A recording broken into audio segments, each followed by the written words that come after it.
We're going to try and keep things positive, but we need to cover it, don't we? The not unexpected news about Worcester. Is that them relegated to the championship for sure now, or do you think there might be an appeal? Yeah, I think there's loads of water to still go under the bridge in terms of this. And as an ex-Worcester player and someone that spent 3 years at the club, had a good relationship with the fans, you desperately hope that a solution can be found. So there's obviously a few consortiums that are interested. The administrators are talking to a couple of them. And there's a few issues around it. Obviously, the P shares with Premiership Rugby, which is where the value is at for a rugby club in terms of the distribution of income via the RFU and via BT Sport and rights holders. If that gets sold, the club will just fold effectively.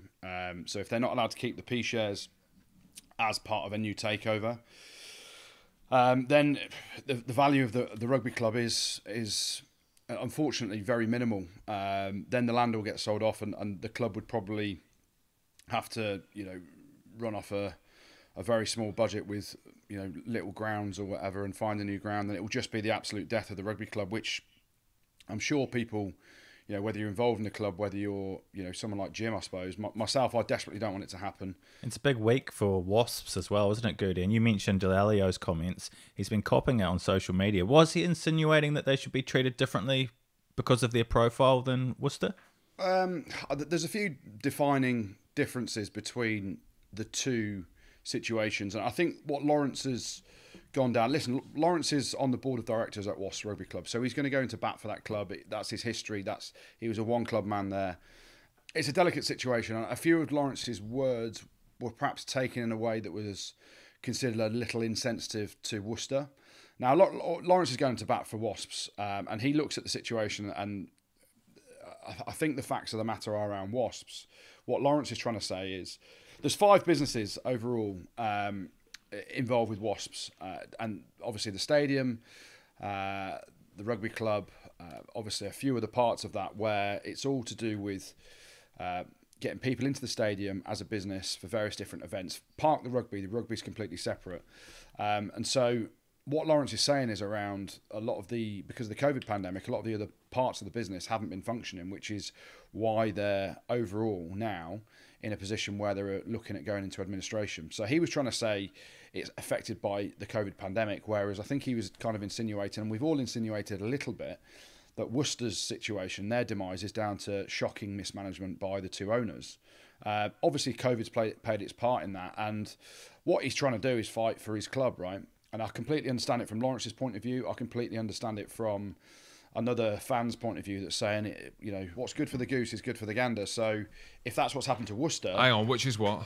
The moose is good for the what? Well, the goose and the gander, mate. What's good for the goose is good for the gander. Okay, I'll just call it moose and meander. So effectively, people are thinking that he's trying to insinuate that Worcester is a completely different situation. They're relegated. They don't really matter in the Premiership. But because of Wasps' history and the brand and all this stuff, it should matter more. Well, I disagree with Lawrence in that sense. I play for both clubs, and I think and hope that both clubs can find a solution where we can see them moving forward with their P shares, playing in the Premiership. If one of them or both of them get relegated, you'd hope that one of them could come back up or both of them could come back up. There's so much water to go under the bridge until that point. But for me, it was seen as insensitive by Worcester fans and other fans around the league that are just thinking that he's got this platform just to protect Wasps and push Wasps' side of the story, which I'm not sure whether anyone else would, with the connections that he's got to the club, would do the same thing. I think they probably would. So I don't think he was necessarily meaning to disrespect Worcester. He was just fighting as much as he could for Wasps in getting his opinion across on what is known as a big platform. So we shall see where it comes to, and hopefully there is a fix, because there's a few buyers out there. I did hear one rumour. He's pulled out now, but Mike Ashley was involved in trying to take over the whole business, but wanted the football club as well, which doesn't come with it. So he's now pulled out, but thank God for that, because you wouldn't want Mike Ashley involved in rugby, especially as we've seen Colin Brownring, Goldring and Jason Whittingham, the two Cowboys at Worcester, get involved. So, there's a number of different options, but time's of the essence, and I think this week is pivotal in terms of administration, whether the club goes into administration, and then what happens next, because it's pretty damning at the club at the minute, unfortunately. With everything you've seen in the media around Dallaglio, do you think he's bothered with his history in the media, in the grand scheme of things? Do you think this is at all even scratched the surface of him being "am I bothered"? That's an interesting one, isn't it? You know, he came out, I think, on Rugby Tonight, and I haven't seen it, but I heard on Rugby Tonight he kind of made a bit of an apology around the interpretation of what he was trying to say. So he's backtracked a little bit, but no, I don't think he's bothered. I think he just cares massively about Wasps, as many people do. And you hope that the club, and I hope Worcester as well, can find a solution and have a big future in the game. Yeah, and I actually like the fact that Lawrence speaks the way that he does. There's nothing wrong at all. And there seems to be a problem in this day and age, doesn't it? If you're passionate about something or you like something, whether or not it's left or right or red or blue, whatever, like you can't have an opinion. And I love pink or brown. I would go pink. I like pink. I'm edgy. I do like that colour, and the Big Jim Show logo is a bit pinky and salmony, so I'll go down that route. But yeah, so I like the fact that Lawrence is like that. He's a Wasp man through and through.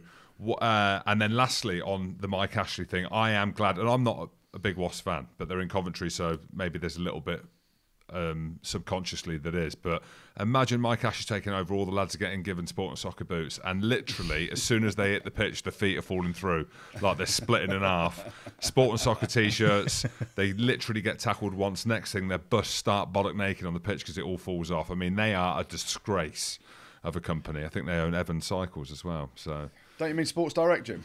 Yeah, they were sport and soccer back in the day. Bet used to work there. Did she? Yeah.